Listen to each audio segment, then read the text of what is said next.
안녕하세요. 오늘도 사연 사롱을 찾아주셔서 감사합니다. 올해로 딱 65살이 된 강원도에 사는 주부입니다.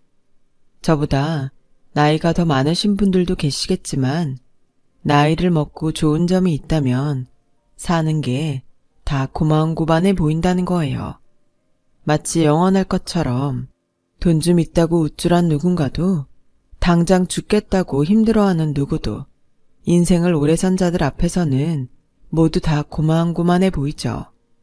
그렇다고 인생이 절대 시시하다는 건 아니에요. 좋은 시절도 힘든 시절도 모두 다 지나가게 되어 있다는 걸 살면서 배운다는 것이죠. 그래서 사연을 들으면 저는 다른 분들의 인생 이야기에 또 많은 것을 배웁니다. 한 사람에게 인생은 딱 한 번이잖아요. 그런데 이렇게 많은 분들의 경험담과 생각을 간접적으로 들으니 이 얼마나 감사한 일인지 모릅니다. 그리고 다른 분들의 사연을 듣고 있자니 60년 넘게 살아온 저의 인생도 되돌아보게 되는데요. 그리 굴곡이 많은 인생은 아니었지만 제 인생에서 가장 큰일이었던 2년 전 이야기를 한번 들려드릴까 합니다. 저에겐 4살 터울의 아들 둘이 있어요. 첫째는 부끄러움이 많고 우유부단한 편이고 둘째는 자기 표현이 똑 부러져 호불호가 분명한 아이인데요. 둘의 성격이 워낙 정반대이다 보니 키우면서 저와 애들 아빠가 고생을 많이 했어요. 그리고 두 아들은 장성에 각자 짝이 될 배필을 데리고 왔는데 의외로 첫째가 데리고 온 며느리는 세상 싹싹하고 애교도 많은 데다 저희 아들과는 다르게 야무져 보였어요. 게다가 어머님 아버님 저는요 며느리보다는 두 분한테 딸이 되고 싶어요. 두 분은 아들밖에 없으시잖아요. 부족해도 그냥 막내딸이라고 생각하시고 저 많이 예뻐해 주셨으면 좋겠어요. 제가 진짜 딸 노릇 할게요. 라며 말도 어쩜 저리 예쁘게 하는지 그 말 그대로 딸이 없었던 저와 남편은 딸 같은 며느리가 되어준다는 그 말이 참 고마웠어요. 나중에 이 딸 같은 며느리에게 호되게 당할 줄은 그때는 미처 몰랐던 거죠. 그렇게 순진한 저와 남편은 싹싹한 첫째 며느리를 보고 우리 큰애가 어디서 저런 야무진 아가씨를 데리고 왔나 하며 기특하게 생각했는데 첫째 며느리의 본색을 알기까지는 그리 오래 걸리지 않았어요. 엄마, 민석이 월급 많이 받아? 원래 공무원은 연봉이 높나? 글쎄, 걔가 월급 받아서 나 주는 것도 아닌데 내가 그걸 어떻게 알아? 생전 지 동생한테 관심도 없더니? 왜? 갑자기 동생이 얼마 버는지 궁금해졌어? 아니, 우리 와이프가 민석이 월급 많을 거라고 자꾸 나한테 승진하라고 구박해서 난 그냥 지금이 더 좋은데 승진하면 월급은 올라가도 일을 더 해야 하잖아. 그건 네 처말이 맞아. 남편이 승진을 해야 집안 살림이 나아지지. 너 애 안 낳을 거야? 아니, 낳아야지. 난 최대한 많이 낳고 싶은데. 거봐, 너 애 하나 키우는데 돈이 얼마나 드는 줄 알아? 원래 마누라 말 들으면 자다가도 떡이 나온다고 했어. 그러니까 동생이랑 비교당하지 말고 너도 네 와이프 말대로 열심히 일해서 승진해. 에이, 엄마까지 그래. 첫째 아들은 그때까지 작은 광고회사에서 일하는 대리 정도의 직급이었어요. 원래 태생부터 성격이 욕심이라고는 찾아볼 수 없었던 첫째라 그냥 회사에 다니는 걸로 만족하는 편이었죠. 그에 반해 둘째 아들은 워낙에 혼자 지 앞가림을 잘하는 아이라 저 스스로 대학을 다니면서 공무원 시험을 준비했고 대학 졸업 후 바로 공시에 붙어 7급 공무원이 되었는데 첫째 며느리가 종종 지 남편과 도련님인 둘째를 비교했던 모양이었어요. 저는 그때까지는 아무리 첫째가 지 와이프한테 잔소리를 듣는다고 해도 첫째 며느리를 이해했는데요. 그 이유는 첫째 며느리가 결혼 전 백화점에서 계약직 사원으로 일하다 결혼하면서 계약 연장이 안 돼 원하진 않았지만 전업주부가 되었고 그만큼 수입이 줄었으니 아내로서는 충분히 지 남편에게 그럴 수 있다고 생각했던 거였죠.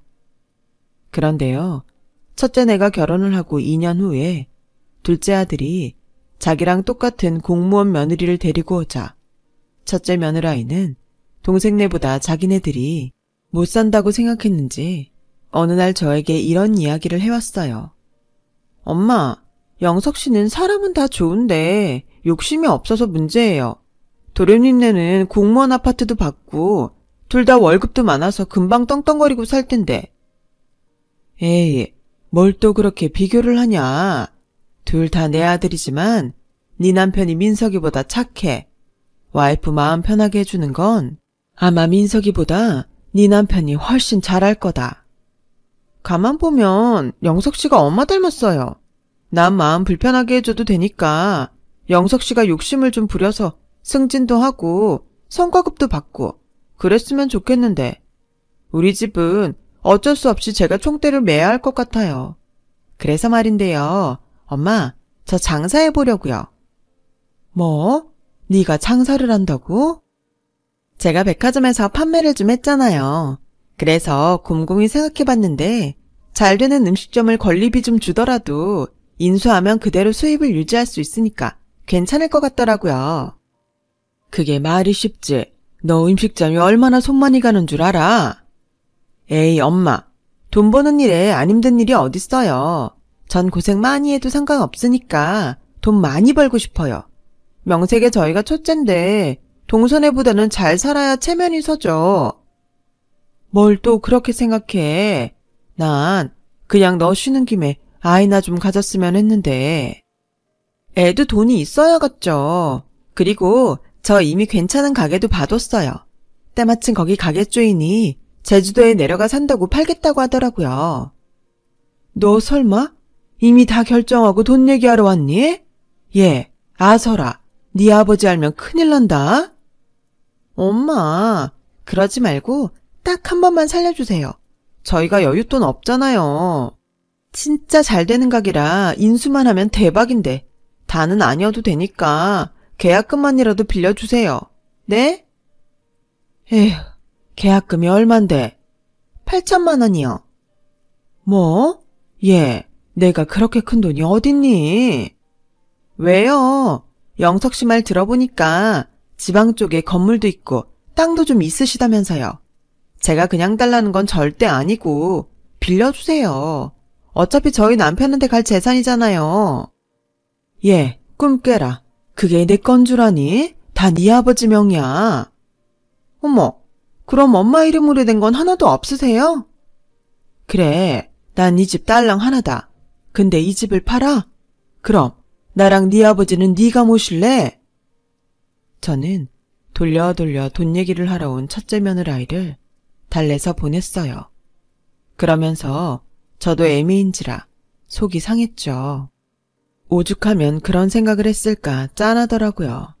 하지만 남편이 그런 면에서는 완전히 완고한 사람이라 제 힘으로 할 수 있는 일이 아니었고 그저 마음만 불편할 뿐이었어요.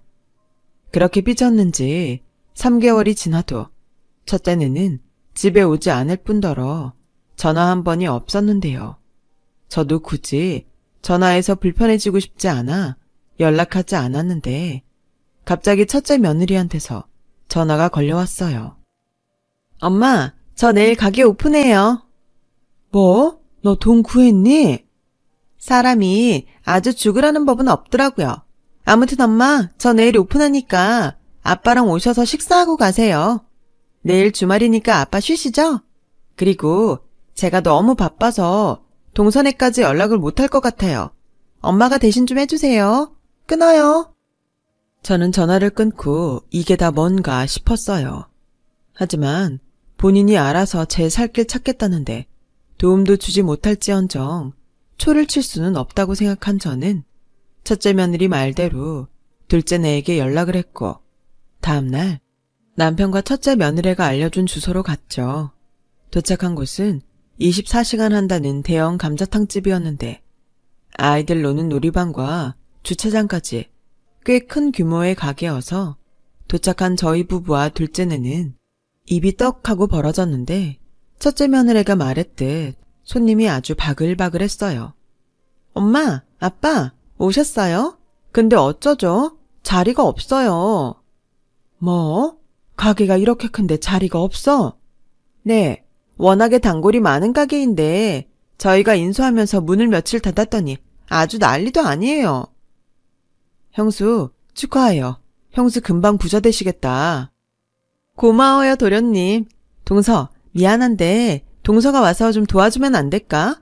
일손이 너무 딸리네. 내가 알바비 줄게. 가족 좋다는 게 뭐야? 서로 돕는 거지. 제가요, 형님? 그래도 그건 좀... 예, 그러지 말고 내가 도울게. 둘째 얘는 살림도 잘 안 하는데. 에이, 엄마. 제가 아무리 그래도 어떻게 엄마한테 일을 시켜요. 동서 그러지 말고 서빙이라도 해. 서빙은 할 수 있잖아. 명색에 내가 손윗 사람인데 이럴 땐 좀 따라줘야 하는 거 아니야? 둘째 며느리도 사실 성격이 그리 만만하진 않아요.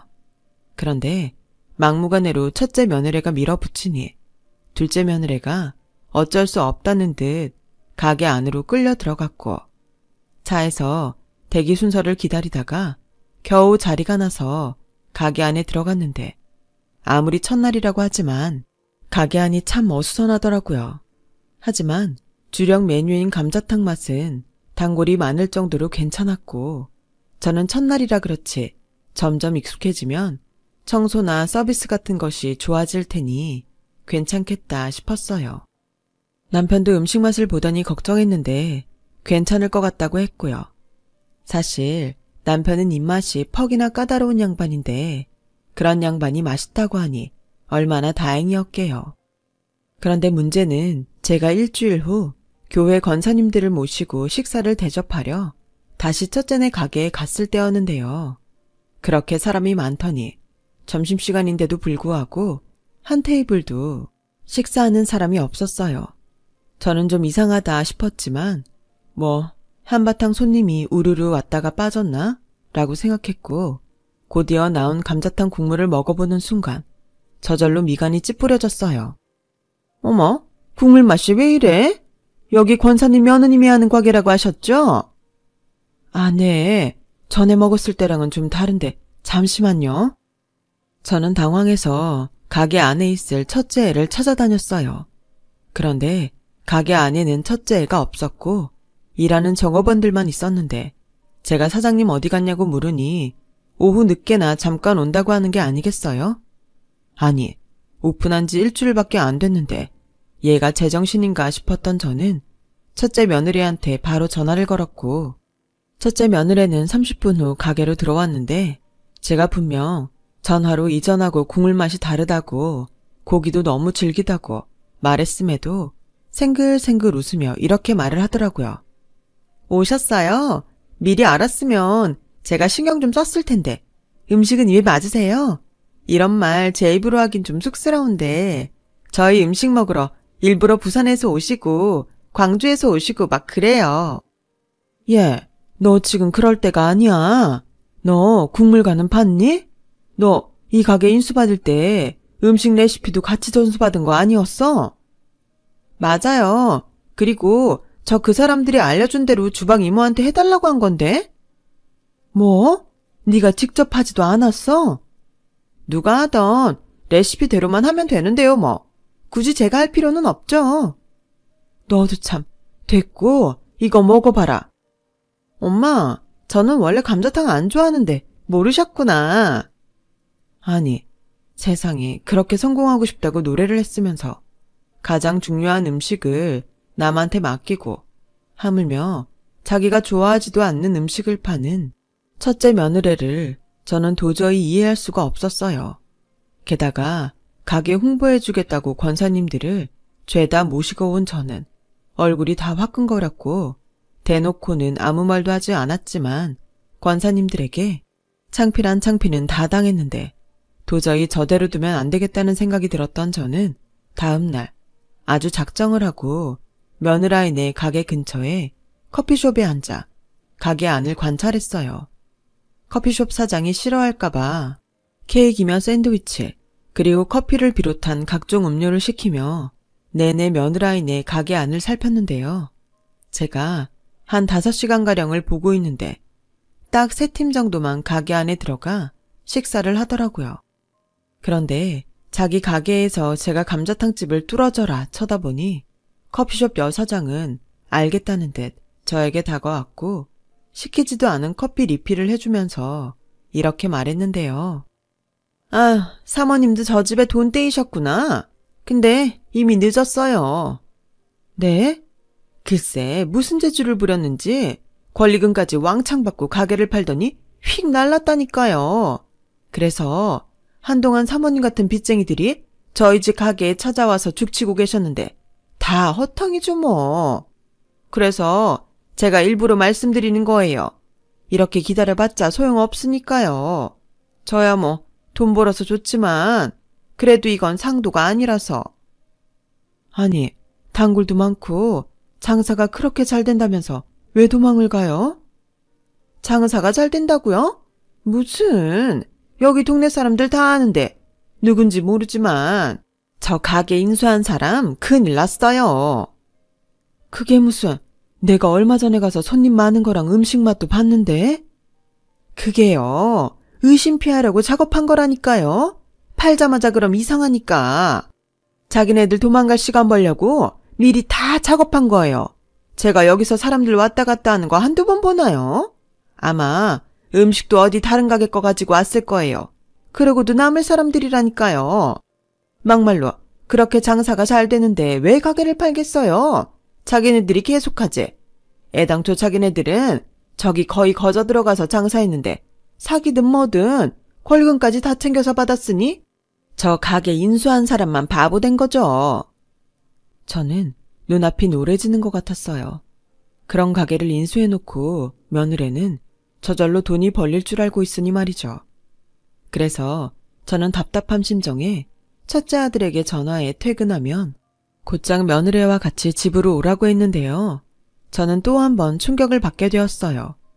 니들 그 가게 충분히 알아본 거 맞니? 그럼요, 엄마. 제가 다 알아봤죠. 그때 맛이 그랬던 건 뭔가 착오가 있었던 것 같아요. 착오? 너 그 가게 근처 사람들한테 물어는 봤니? 정말로 가게가 잘 되는지? 엄마, 왜 그래? 아, 내가 정말 억장이 무너진다. 그 근처 가게 사람이 하는 말이 그 가게 망한 가게래. 니들 사기당한 거라고. 뭐? 아니야. 자기야, 아니지? 에이, 엄마가 잘못 알았어. 나도 거기 가기 전에 사장 부부랑 봤었는데 그 사람들 사기칠 사람들 아니야. 음식 맛도 괜찮았는데. 사기칠 사람들이 나 지금 사기쳐요 하니? 니들 솔직히 말해. 그 가게 무슨 돈으로 계약했어? 대출 받았니? 아이씨, 그게.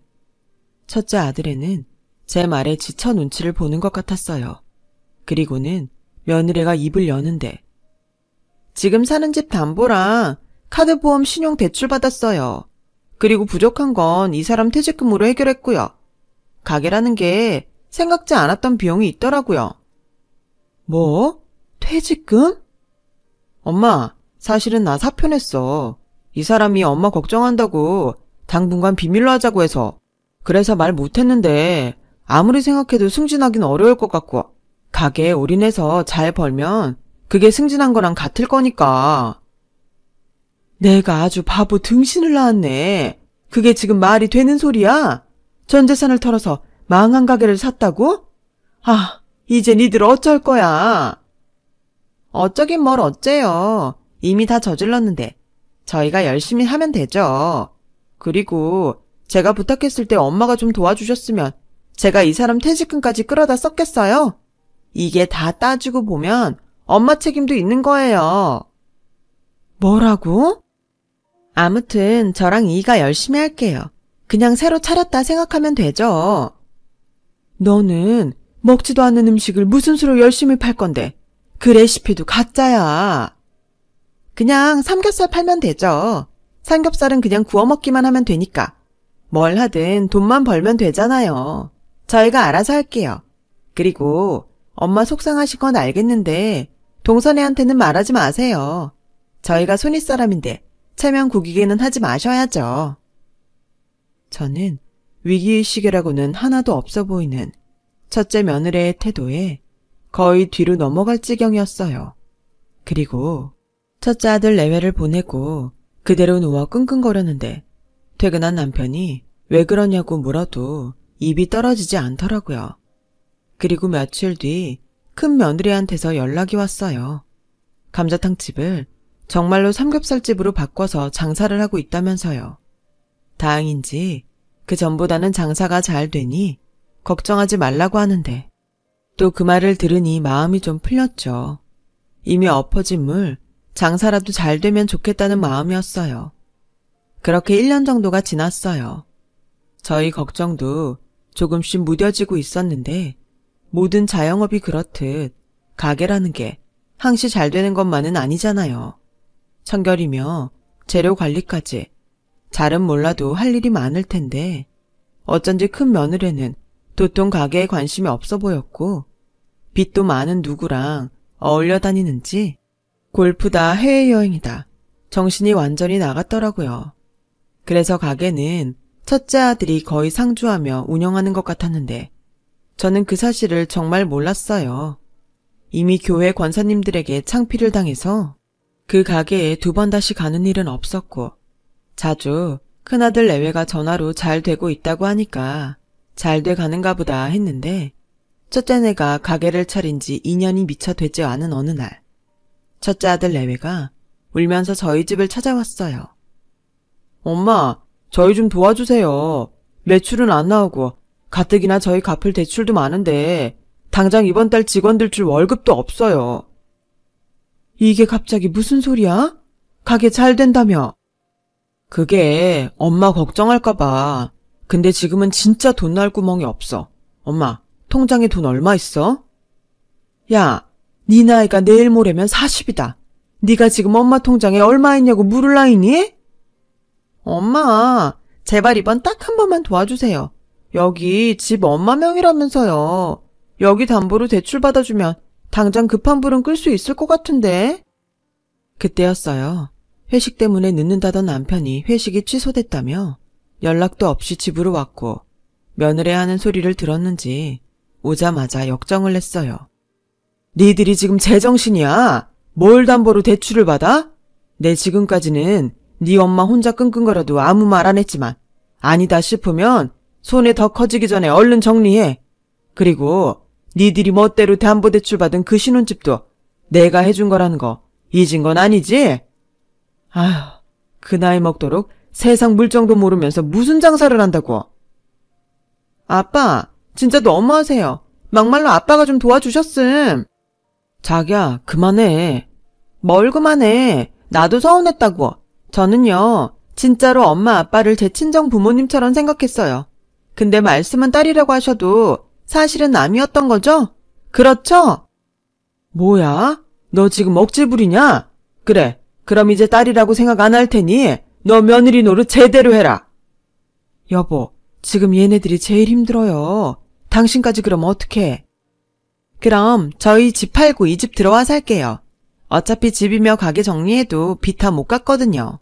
금전적으로 도와주지 못한다고 하시면 그렇게라도 하게 해주세요. 이 사람 결혼하기 전에 썼던 방, 그 방 그대로 쓸게요. 저와 남편은 점점 막 나가는 첫째 며느리의 말에 한순간 말을 잃었어요.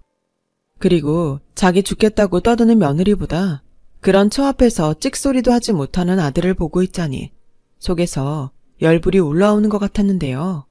한 달이 채 지나지 않아서 정말로 저희 집에 첫째 내외가 밀고 들어왔어요. 이번에는 남편이 어쩔 수 있냐며 애들이 돈 좀 모을 때까지는 참자고 하는데 그때부터 저의 지옥이 기다리고 있었어요. 아들은 매일 구직 활동을 한다고 밖으로 나가는데 며느리는 점심때가 다 되어야 겨우 일어났고 정말로 제가 제 엄마라도 되는 듯 씻지도 않고 식탁에 앉아서 한다는 말이 엄마, 배고픈데 밥은요? 라는 게 아니겠어요? 제가 저 대신 집안일을 하고 밥상을 차리는 것까지 기대했던 건 아니에요. 하지만 제가 며느리 시중을 드는 것도 아니잖아요. 그래서 넌 지금이 몇 시인데 이제 일어나서 시엄마한테 밥 타령을 하니? 그리고 아무리 같이 살아도 우리 빨래랑 니네 빨래는 구별 좀 하자. 내가 네 속옷까지 빨아야겠니? 에이, 엄마, 서운하다. 저도 새벽까지 알바할 거 있나? 눈 빠지게 보면서 바쁜데. 그리고 이 집은 엄마 집인데 제가 뭐가 어디에 있는지 어떻게 알아요? 지금도 진수성찬을 차려달라는 것도 아닌데 눈치나 주고 진짜 너무하시다. 그때 저는 생각했어요. 아무리 딸 같아도 저렇게 할 말 못할 말 다 아는 며느리보다는 손님처럼 불편해도 차라리 눈치 보는 며느리가 낫겠다고요. 하지만 제 며느리는 저런 며느리니 생각해봤자 소용없는 일이었고 그 후 계속 저는 며느리와 사사건건 부딪히느라 제 집에서 제가 가장 불편하게 지내야 했네요. 그리고 그렇게 불편하게 지내면서 집안일을 2배로 하니 허리랑 손목이 탈이 났고 원래부터 허리랑 목에 디스크가 있었는데 무리를 했는지 수술을 해야 할 정도로 심각해졌어요. 여보, 나 정말 너무 힘들어요. 당신이 쟤네들 어디 월세라도 얻어주면 안 돼요? 이 사람아, 그게 지금 쟤네들이 바라고 있는 건지 몰라서 그래. 지네 스스로 돈 모아서 얻어서 나가야지. 언제까지 부모가 도움을 주나. 그리고 자꾸 도와주면 의지할 생각밖에 안 할 거고 힘들어도 당신이 좀만 참아. 하지만 저는 도저히 참을 수 없었어요. 다행인지 불행인지 아들은 어디 일자리를 구했다고 하는데 며느리가 도통 돈을 벌 생각은 하지도 않고 아들 월급으로 네일 아트를 하고 하루가 멀다 하고 쇼핑한 택배들이 집으로 오는데 이건 아니다 싶더라고요. 그래서 붙들고 따끔하게 얘기를 했어요. 얘, 너 오늘부터 딸 같은 그거 하지 마. 네가 지금 제정신이야? 시댁에 얹혀 사는 주제에 네가 하는 행동이 이게 말이 돼? 이만큼 봐줬으면 살궁리를 해야지. 엄마, 지금 말씀이 너무 지나치신 거 아니에요? 저도 저희 집에선 귀한 딸이에요. 여기서 그 소리가 왜 나오니? 내가 지금 내 할 일을 너한테 시켜? 거꾸로 네가 지금 네 할 일을 나한테 시키잖아. 청소며 빨래며 하물며 지 남편 밥이라도 네가 챙겨봤어? 그거야. 여긴 저희 집이 아니니까요. 그리고 엄마 아들 밥 챙겨주시는 건데 그것까지 싫으세요? 그렇게 싫으시면 아빠한테 말씀드려서 어디 전세라도 얻어주시면 될 일인데 그 많은 재산 죽을 때 싸들고 가실 거예요? 욕심도 너무 부리면 흉해요. 저는 차마 그 순간 화를 이기지 못했어요. 그래서 당장 내 집에서 나가라고 소리를 쳤고 거의 내쫓듯 며느리를 밖으로 내보냈는데 일하고 있어야 할 첫째 아들이 지철을 데리고 집으로 들어왔어요. 엄마가 정말로 이 사람 내쫓았어? 말도 막 했다며. 내가 남이야? 자식인데 진짜 너무하네. 너무해? 너무한 건 니네들이지. 넌 네 차만 보이고 엄마 고생하는 건 안 보이냐? 엄마 곧 있음 수술도 해야 해. 엄마, 우리 와이프 임신했어. 알지도 못하면서. 뭐? 그때였어요. 그렇게 도끼 눈을 뜨고 있더니 며느리가 서러운 듯 울기 시작했고 그러면서 저한테 2줄이 선명한 임신 테스트기를 보여주는데 정신이 아찔하더라고요. 임신이라니. 여태 아무 말도 하지 않다가 갑자기 이러니 저는 뒤통수를 3개 얻어맞은 것 같았어요. 그리고 전세는 완전히 역전이 돼서 얘들 아빠인 남편까지 며느리 편을 드는데 기뻐해야 할 손주 소식이 그때는 반갑지 않았어요. 그리고 그 후에는 아주 저를 하녀처럼 부리고 또 제가 하는 말에 대꾸도 하지 않으면서 상전 노릇을 하더니 어느 날 저한테도 기회라는 것이 왔어요. 그때는 제가 교회에서 봉사활동이 있어 외출했다가 허리 상태가 영 아니어서 양해를 구하고 집으로 돌아온 날이었어요. 그런데 첫째 며느리가 안방에서 뭘 하는지 제가 집에 들어온 줄도 몰랐고 가만히 며느리가 뭘 하나 관찰을 하고 있었더니 세상에나 화장대 서랍에 있는 제 목걸이며 반지 같은 귀금속들을 집 파우치에 집어넣고 있는 게 아니겠어요? 살다 며느리한테 도둑을 맞고 있다니 저는 순간 복중퇴하고 뭐고 이성을 잃었어요. 너 지금 뭐 하냐? 어디 할 짓이 없어서 시애미 물건을 훔쳐? 네가 아주 단단히 미쳤구나. 훔치다뇨. 산부인과 가야 하는데 좀 허전해서 잠깐 빌리려고 한 건데요. 지금 그 소리를 나한테 믿으라고? 당장 이리 내. 엄마, 아니 어머니, 어차피 이거 안 차시잖아요. 하시지도 않으면서 그냥 저 주세요. 다른 시어머니들은 며느리가 임신하면 옷도 사주고 명품 백도 사준다는데 어머님은 저한테 뭐 하나 해주신 것도 없잖아요. 이젠 아주 뻔뻔하기까지? 그거 내 친정엄마 유품이야. 탐낼 걸 탐내야지. 유품이면 원래 물려주고 그러잖아요. 제가 잘 보관할게요. 뭐야? 당장 이리 안 내? 확 경찰에 신고할까 보다. 그렇게 창피하지만 저는 며느리와 머릴채를 잡고 한바탕 싸움을 벌였어요.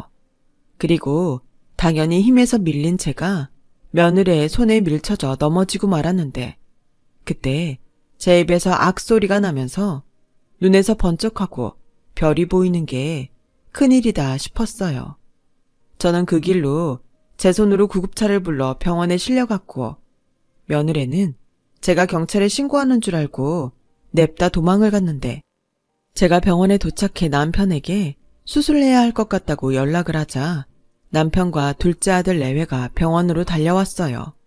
그리고는 꼼짝도 못하고 수술만 기다리고 있었어요. 제가 너무 억울하고 분통이 터져 첫째 며느리가 돌아가신 친정엄마 유품을 가지고 도망갔다고 하니 남편 얼굴이 시뻘겋게 달아올랐어요. 화가 엄청 났던 거죠. 그리고 그 다음날 정말로 저희 부부가 화가 머리 끝까지 날 일이 있었는데요. 둘째 며느리가 제 물건을 가지러 집에 갔었는데 그때 첫째 며느리가 누군가 전화통화하는 소리를 들었대요. 초음파 사진 파신다는 분 맞으시죠? 제가 사정이 있어서 그런데 오늘 가지러 가도 될까요? 둘째 며느리는 그 소리를 듣고 깜짝 놀라 허겁지겁 대충 제 물건을 들고 병원으로 왔는데 정말 꼼짝 못해서 다행이지 저는 하마터면 며느리고 뭐고 첫째 며느리를 잡을 뻔했어요. 저라고 뭐 성질이 없겠어요. 그리고 단단히 벼르고 있는데 제가 수술을 마치고 나온 다음날 첫째 아들과 문제의 며느리가 뻔뻔히 병실로 찾아왔고 저는 곧장 둘째 며느리를 불렀어요. 제가 싸움을 못하니 저 대신 싸워줄 누군가가 필요했거든요. 어머 동서는 지금 일할 시간 아니야? 무슨 공무원이 이래? 세금 낭비네. 형님 임신한 거 거짓말이죠? 뭐라고? 나 참, 이젠 생사람 잡는 거야? 누가 그런 걸로 거짓말해. 그래요. 그럼 여기 병원이니까 저랑 같이 산부인과 가서 검사 받으세요. 동서, 지금 이게 형님이 나한테 할 짓이야? 내가 왜 동서 말을 들어야 해? 내가 시켰다. 나도 애 2번 가진 사람이야. 근데 넌 아무리 봐도 임신한 태가 안 나. 그러니 둘째랑 다녀오거라. 어머니, 아무리 제가 싫으셔도 이건 아니죠. 제 뱃속의 애가 누구인데. 초음파 사진은 얼마에 사셨어요? 사실 제가 다 들었거든요. 형님, 진짜 간도 커요. 자기, 그게 사실이야? 어제 나한테 보여준 우리 애기 사진, 그거 가짜야? 아이씨, 그래 가짜야. 진짜 요즘 왜 이렇게 재수가 없는지. 이게 다 자기랑 결혼해서 그래. 우리 이혼해. 첫째 며느리는 누가 봐도 궁지에 몰리니 도망가기 위해 쇼를 하는 것이 분명했어요. 그리고 둘째 며느리가 제 귀금속을 내놓으라며 병원에서 또 한바탕 소동이 일어났는데 적반하장도 유분수지 지가 먼저 더럽고 치사하다며 제가 고이 아껴서 보관했던 저희 엄마 유품을 지 가방에서 꺼내 바닥에 패대기를 치는 거 있죠.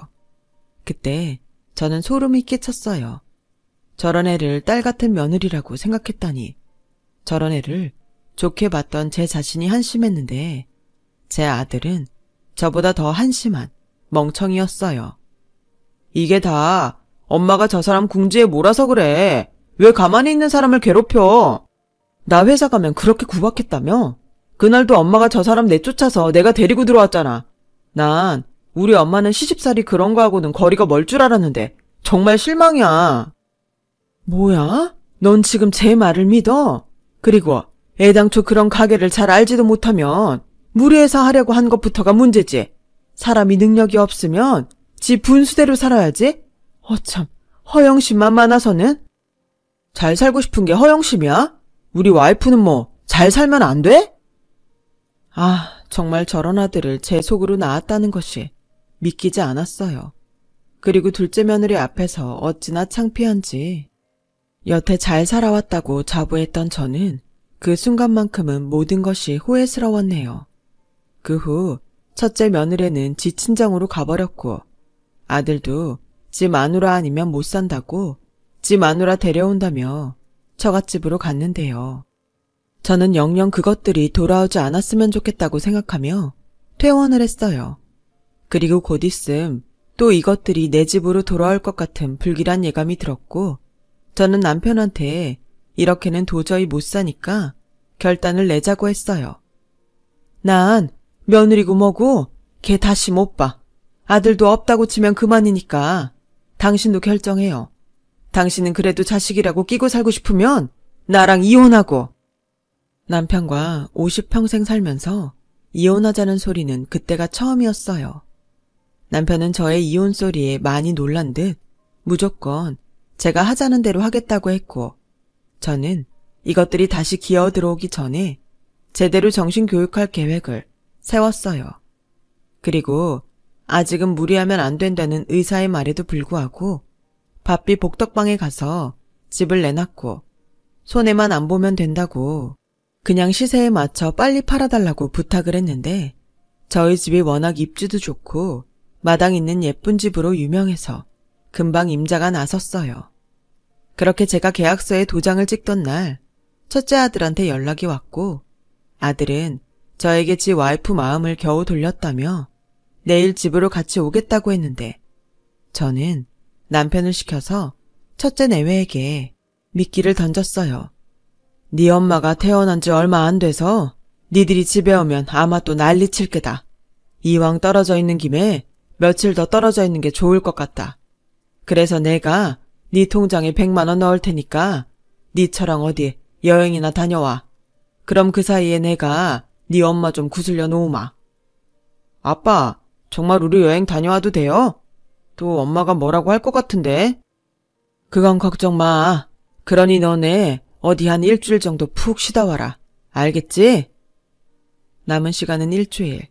다행히 당장이라도 이사를 오고 싶어 하던 매수인이라 제가 사정을 이야기하니 금방 집에 들어오겠다고 했고 저는 그참에 짐을 꾸려 이사 준비를 시작했는데요. 좋은 의도는 아니었지만 겸사겸사 곧 정년이었던 남편이 회사의 사정을 이야기해 퇴직을 앞당겨 그 길로 저희 부부는 강원도 산골에 꽃과 나무가 예쁜 작은 집을 사서 보수에 들어갔어요. 사실 남편의 정년이 코앞이라 귀촌하고 싶은 마음이 있긴 했어요. 다행히 남편 앞으로 상가가 있으니 돈 걱정도 크게 안 해도 되니 우리 내년부터는 조용히 여유나 부리며 살자고 했는데 그날이 좀 당겨지게 된 거죠. 그렇게 일주일 만에 저와 남편은 핸드폰 번호도 바꾸고 강원도로 이사를 왔어요. 아무것도 모르던 첫째 아들 내외는 집으로 간 모양인데 한바탕 난리가 난 모양이었어요. 첫째 아들 내외는 영 모르는 사람들이 집을 차지하고 있자 황당했는지 둘째 아들에게 연락을 했고 제가 이미 신신당부를 해놨기에 둘째 아들은 이렇게 말했다고 하네요. 나도 몰라. 엄마가 꽤 충격이 컸었어. 아빠한테 이혼하자고까지 했다니까. 뭐라고? 아빠는 우리한테 여행 다녀오는 동안 엄마 잘 구슬려보겠다고 했는데. 그게 잘 안 됐나 봐. 어차피 아빠 정년퇴직 코앞이었잖아. 그러게. 형이랑 형수가 너무했지. 아씨, 그럼 우린 어떡해. 무슨 부모가 자식한테 이러냐? 당장 갈 데도 없는데. 야, 민서가 우리 당분간 니네 집에 가면 안 되겠냐? 미쳤어? 우리 와이프한테 그게 통할 것 같아. 그리고 이미 장인 장모님 오신다고 했어. 야, 형제끼리 치사하다. 그럼 나 돈 좀 빌려줘. 당장 어디 호텔이라도 가게. 이 형 아직 정신 못 차렸네. 호텔을 가게 돈을 빌려달라고? 제정신이야? 몰라, 끊어. 야, 그러지 말고. 근데 우리 짐은 어딨어? 그 짐이요? 제가 날짜에 딱 맞춰서 첫째 며느리 친정에 보냈어요. 진짜 지 엄마한테 가서 살라고요. 저는 영 남의 딸은 품어줄 수가 없어서 보낸다고 친절하게 메모까지 보냈는데 그 물건들이 도착하고 며느리 친정에서도 한바탕 난리가 난 모양이었어요. 어머니, 어제도 형님이 찾아와서 난리도 아니었어요. 자기 이제 자기 집에도 못 간다나요? 아주 제대로 똥줄이 타는 얼굴이던데요. 어머님 계획 대성공이에요. 성공은 무슨, 혹시 니네 집에 들어와 살겠다고 하지 않디? 내가 다른 건 몰라도 그거 하나가 걸려. 걱정하지 마세요. 저도 그럴까봐 저희 부모님 올라오시라 했어요. 제가 사정 이야기하니까 당장 오시겠다고 하시던걸요. 내가 정말 사돈한테 면목이 없다. 죄송해서 어쩌냐? 아니에요. 저도 겸사겸사 저희 부모님이랑 지내니까 좋죠. 어머님, 이왕 큰맘 먹고 가셨으니까 여기는 있고 마음 편하게 계세요. 저랑 그 이랑은 절대 어머님 계신 곳 알려드리지 않을 거니까. 그래, 고맙다. 첫째 애들도 제발 정신 좀 차리고 니들처럼 알아서 잘 살면 좋으련만. 둘째야, 미안하고 또 고맙다. 뭘요? 해드린 것도 없는데요. 조만간 형님들 몰래 그 이랑 한번 갈게요. 두 분 그때까지 편하게 계세요. 그 후로 저는 진짜 편하게 있었어요. 누군가는 자식 그렇게 두고 편할 수 있냐고 하는데 저는 제가 하도 당해서 그런지 그것들이 제정신을 차리지 않는다면 굳이 다시 보고 싶지 않더라고요. 가끔 둘째 아들 내외를 통해 첫째 애들 소식을 듣는데 집도 절도 없어 어쩔 수 없이 며느리 친정으로 갔던 첫째 애들은 지 친정엄마도 힘들었는지 대출을 받아 전세금을 마련해줬다고 하더라고요. 다행히 큰아들은 다시 취직을 했고 며느리도 지 부모 돈이라 느끼는 바가 다른지 파트타임을 뛰면서 이제사 사람답게 산다는데 저도 단단히 꼬였는지 그건 그거대로 참 싫더라고요.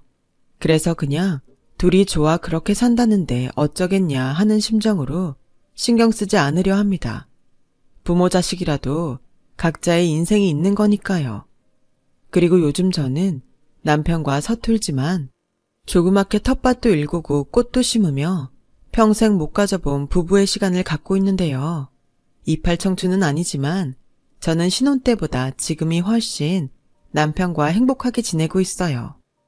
게다가 자연과 더불어 살다 보니 저도 남편도 때론 시인이 되고 철학자가 되어 인생 이야기를 나누게 되는데 과정이 어쨌든 저는 지금이 태어나 가장 행복한 순간인 듯 싶습니다. 여유가 있다는 건 돈이 많은 것보다 훨씬 부자가 된 기분이 들어요. 그리고 스스로 이런 생각도 해보는데요. 언젠가는 시간이 흘러 첫째 아들 내외를 만나게 된다면 그때는 저도 아이들도 선을 잘 지키며 잘 지낼 수 있었으면 합니다. 가능할지 모르겠지만요. 지금까지 저의 긴 이야기 들어주셔서 감사합니다. 그동안 편하게 듣기만 했는데 모두들 정말 대단하십니다. 오늘도 내일도 모레도 항상 건강하시고 행복하세요. 여러분, 사연 댓글에 응원과 현명한 조언 부탁드려요. 좋아요와 구독은 저에게 큰 힘이 됩니다. 오늘도 좋은 일 가득하세요.